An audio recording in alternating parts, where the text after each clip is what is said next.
So here we have an article that was requested for me to read by the lovely chat user, Mila Rasan. This is called Pacifica Radio is in a war over democracy. Its members are fighting for her survival. And so before I read this article, Mila has blessed me with some context for this. And so I want to read Mila's context that she has in my direct messages. Pacifica is a listener-funded California not-for-profit corporation with assets valued at over $120 million. It is the oldest independent non-commercial media network in the United States. Pacifica owns and manages 5 non-commercial FM radio stations in 5 of the top 10 media markets, with signals potentially reaching over 60 million listeners. Mila, can you give me a radio show? Can we set this up? Can we get Above It All on air? AIAOA? About 20 years ago, Pacifica listeners banded together and won a lawsuit that allowed listeners to become members and to embark in an experiment in media democracy. As you might imagine, corrupt individuals have worked overtime to undermine the project and seize power. I, this is Mila speaking, am also an elected staff representative from Pacifica's Los Angeles radio station, KPFK. So, I'm on the local station board and also on the Pacifica National Board Elections Committee. So, Mila, can I get a radio show? Is that what I'm learning here? Anyway, let's read this article. This is by the Pacifica members, supporters, board delegates, et al. So, Mila says that she had a part in writing this, so everyone, shout-outs to Mila. By a certified vote of 6,820 to 5,471, 55 to 45%, the Pacifica Network's membership has voted to adopt new bylaws. The membership and staff of KPFA, KPFK, and KPFT have overwhelmingly supported the new bylaws. It's amazing. But an entrenched minority has refused to accept the bylaw results as mandated by the membership, undermining the network's future. Oh no, that's not what I like to hear. The rejection of the overwhelming listener mandate to implement the new bylaws has deeply alienated that membership majority, which is historically, Mila,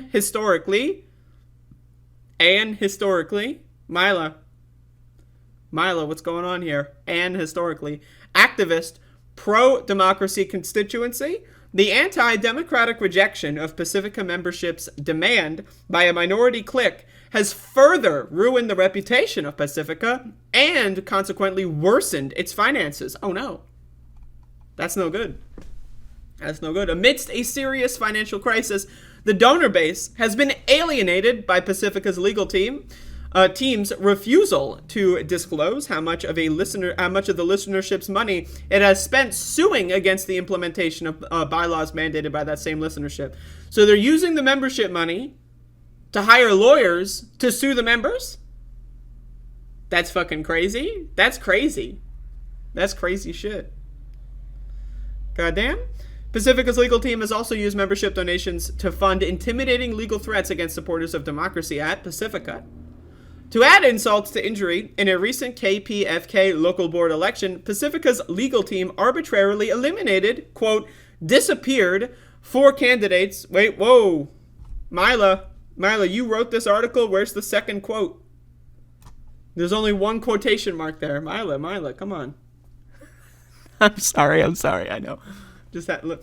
4 candidates after vote, in fact, I'm going to take the highlight away so people don't have to stare at that.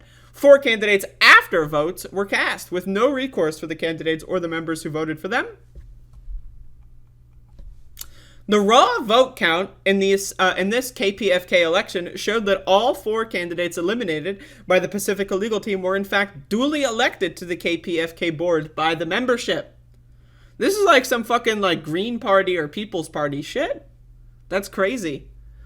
One pro-democracy candidate duly elected to the KPFK board was intimidated by the Pacifica legal team's actions and dropped out, despite having legitimately won a seat. Sadly, another, the great Will Ryan, has deceased. Oh, that's unfortunate. But some of the current members, quote-unquote, well, there's actually 2 quotes here, of the KPFK board, possibly including the chair, were not duly elected.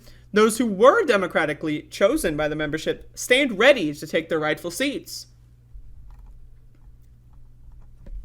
Amidst rampant mismanagement, which prompted the votes for the bylaws change in the first place, the network's listenership, influence, and credibility as a pro-democracy institution have been severely damaged. Yet, the Pacifica legal team consistently bullies those who question the network's current state with intimidation and public contempt, in direct violation of Pacifica's peaceful, nonpartisan mandate. Such activities, paid for with donor funds, mock the nonviolent pro-democracy mandates of the network's founders and the core beliefs of what's left of its progressive constituency. Without approval from the Pacifica membership, the legal team refused arbitration, to which it had previously agreed, deeply polarizing the Pacifica community, costing the network as yet undisclosed sums of donor money, while further undermining its reputation as a progressive organization. It sounds like they're in full-blown self-destruct mode. I'm drinking coffee, by the way. Like, yes, this is my coffee cup. If you're seeing this cup, it's coffee. I got a dedicated coffee cup.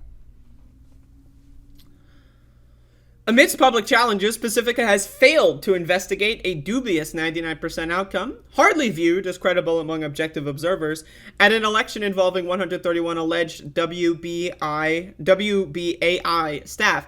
The odd outcome was wrongly used to overturn the clear democratic mandate for new bylaws registered by 6,820 network members versus 5,471, again 55 to 45%, further undercutting Pacifica's credibility and functioning as a democratically run organization. To regain its listenership, its ability to function, its financial standing, and its credibility as a pro-democracy progressive media institution, Pacifica must honor the mandate of its membership for new bylaws. It must also honor the democratic vote of KPFK's membership by seating all of its duly elected but disappeared board members. Mila's doing some investigative journalism. I'm proud of you, Mila. Let's keep going. To regain, I already read that. No, I didn't. To regain the network's public credibility and its financial balance, the Pacifica legal team must make public its detailed billings for the past 3 years. It must submit all proposed future billings to the local station boards and the national boards for pre-approval. It must immediately be replaced with a legal team that is genuinely nonpartisan, that is pledged to transparency in its billing and to neutrality in its service to the network's internal governance. You can't just use fucking donor money to hire lawyers that are, like, you hire specifically, like, anti-donor lawyers, right? Like, so in the hiring process, you're like, yep, you're on my team, fuck these guys, right? Like, it's just like, I don't know, man. That's fucked up. That's fucked up. Upcoming board elections must be held as mandated, despite predictable resistance from the entrenched Pacifica minority. There must be no self-extending terms of or cancellations of elections, but opponents of a new election, which is mandated by Pacifica's rules, clearly fear being democratically voted out of power. They claim that there is no money to conduct the election, while refusing to disclose how much money has been spent by their attorney in opposition to the democratically endorsed new Pacifica bylaws. This is not acceptable, 2 exclamation points. I agree with that. We are fighting for the network's democracy and for its future. We will keep you posted. For over 70 years, Pacifica has been a beacon of hope and inspiration, a guiding light to challenge the status quo and its corrupt authoritarianism. The Pacifica Foundation must not succumb and yield to tyranny of a clique of power grabbers on the local and national boards. And so this was signed, including Mila Rason of the Above It All chat room. So shout outs to Mila. Thank you for sharing with us. And that's fucked up. That's fucked up. And I don't know. This is just another example of how, like, capitalism is just like a failure, right? Like, even when people start capitalistic entities, right, with the best of possible intentions, right, one wrong move and that shit falls apart like a house of cards. And it's really unfortunate.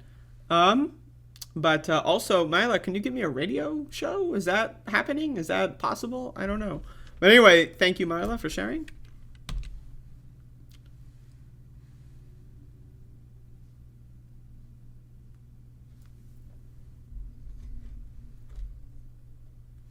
Oh, there's a part at the end that I didn't read loud. Okay. No, now is not the time to give up on Pacifica, nor is it time to give up on the promise of democracy and Pacifica governance. Please, we must support our irreplaceable media treasure, which is Pacifica, and insist upon impartial and fair 2022 delegate elections. Down with tyranny. That's 1, 2, 3, 4, 5 exclamation points from Mila. This was Mila's contribution to the article. Thank you, Mila. There you go. Now, can I get the radio show?